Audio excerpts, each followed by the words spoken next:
చదువుకున్న మంది ఇంత చదివి ఏం చదవమని ఏడుస్తున్నాం ఇంట్లో కూర్చొని పోతారు.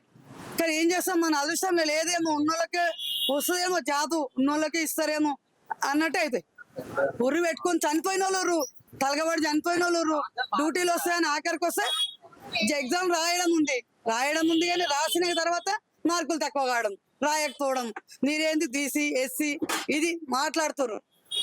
అది మాట్లాడితే ఏంది అన్నట్టు. ఎవరికైనా ఎస్సీ బీసీ అందరి కులాలు ఒకటే, అందరికి చూసి ఎవరింటి ఏం పరిస్థితి, ఎవరింట్లో ఏం పరిస్థితి, ఈ పిల్లలు ఏంది, ఈ పిల్లలకు జాతి ఉందా, వీళ్ళకి వెనక ఏముంది, ఆందాన్ ఉందా, పొలం ఉందా, ఇల్లుందా, ఏమన్నా చేసుకో రోడ్డు మీద కూలి బతికా వీళ్ళది అరుచుకోవాలి కదండి. రేవంత్ రెడ్డి వచ్చి మాకు ఏం నడుచుకుని చెప్పండి, ఏం నడుచుకోలేడు, ఏం చెయ్యలేడు ఇంతవరకు.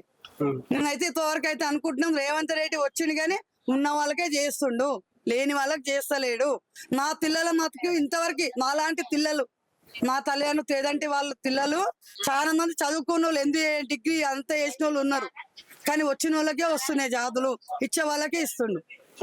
నష్టం ఏంది, మాకే నష్టపోతున్నాం. ఈ రోడ్డు మీద కూర్చొని బతామంటే కూడా ఈడ కూడా తీసేయాలో ఉండొద్దు అని అంటారు. ఆఖరికి వస్తే మా పరిస్థితి అందరం కలిసి ఒక కుటుంబం కలిసి ఈ రోడ్ల మీద బతుకులు పోతే చనిపోవాలనుకుంటున్నాం ఒక్కోసారి.